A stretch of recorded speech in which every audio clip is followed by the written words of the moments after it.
Welcome, fellow time travelers, to Ahmed's World Time Trek. Join me as we delve into the depths of history, exploring the remarkable stories and journeys that shaped our world.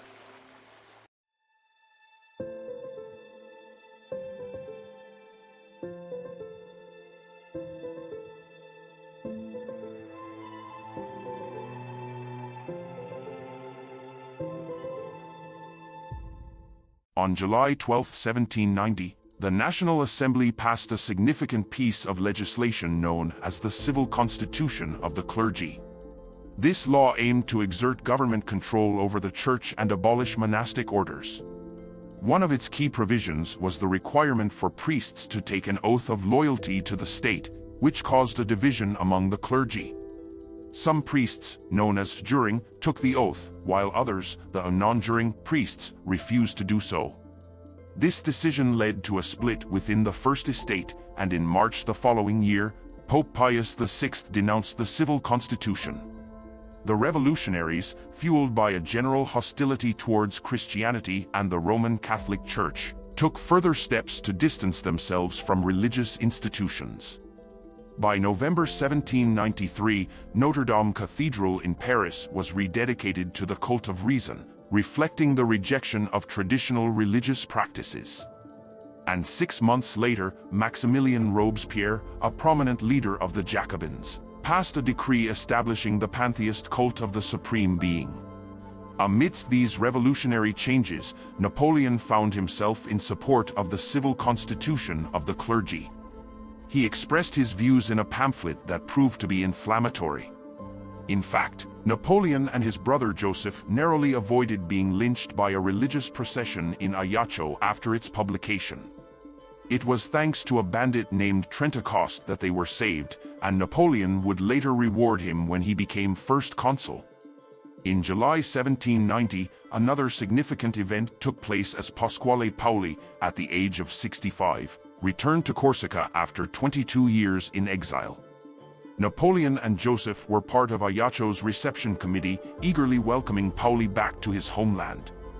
Paoli was immediately appointed lieutenant of Corsica and elected to preside over Corsica's assembly and the newly formed National Guard.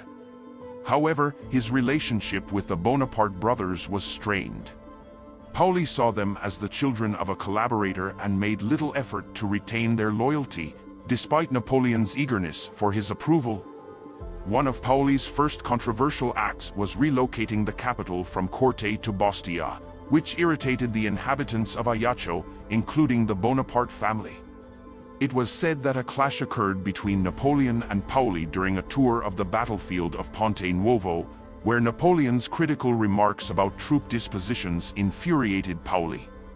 However, Joseph's memoirs suggest that Napoleon's criticism was directed solely at his brother.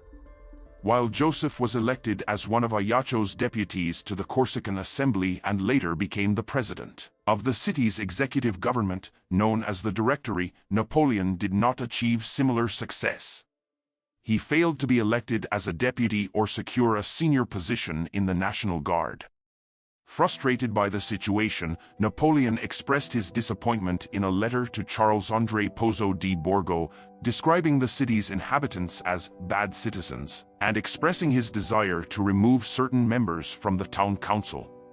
In October, the National Assembly, now the Sovereign Parliament of France, passed a motion proposed by the Comte de Mirabeau, stating that Corsica, although part of France, would be governed solely by Corsicans. This news was met with jubilation across the island, with Te Deums sung in every church. Napoleon proudly displayed a banner at Casa Bonaparte that proclaimed, "Vive la nation, vive Paoli, vive Mirabeau." On January 6, 1791, Napoleon attended the inauguration of the Globo Patriottico, a revolutionary club in Ajaccio modeled after the political clubs emerging in Paris. These clubs, such as the Jacobins and the Girondins, played crucial roles in the unfolding French Revolution. Later that month, Napoleon published a political pamphlet titled Letter to M. Botafogo, in which he accused the man appointed to rule Corsica, Botafogo, of being a traitor and a supporter of the feudal regime. Napoleon's pamphlet also targeted Pasquale Paoli, accusing him of being deceived by Botafogo and surrounded by enthusiasts. This referred to the returned exiles who advocated for a British-style constitution for Corsica, while Napoleon favored the French revolutionary ideals. Paoli, who was working well with Botafogo at the time, responded aggressively to Napoleon's accusations and refused his offer to dedicate his history of Corsica to him.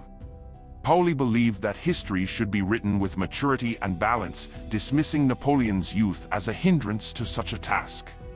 However, despite the celebrations and Napoleon's enthusiasm, Paoli had no place for him in his new political order.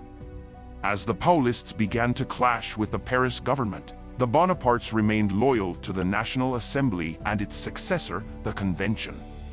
Gradually, the Bonapartes distanced themselves from the Paolists, and by the spring of 1793, the split was complete. The evolving relationship between the Bonapartes and Pasquale Paoli shaped their political allegiances and set them on a distinct path. As we delve deeper into Napoleon's life and the turbulent times he lived in, we will witness the profound impact of these divisions and the choices made by both sides. As our time-traveling adventure comes to a close, I hope you've enjoyed this episode of Ahmed's World Time Trek. Remember to subscribe and hit that bell icon to never miss a thrilling voyage through history.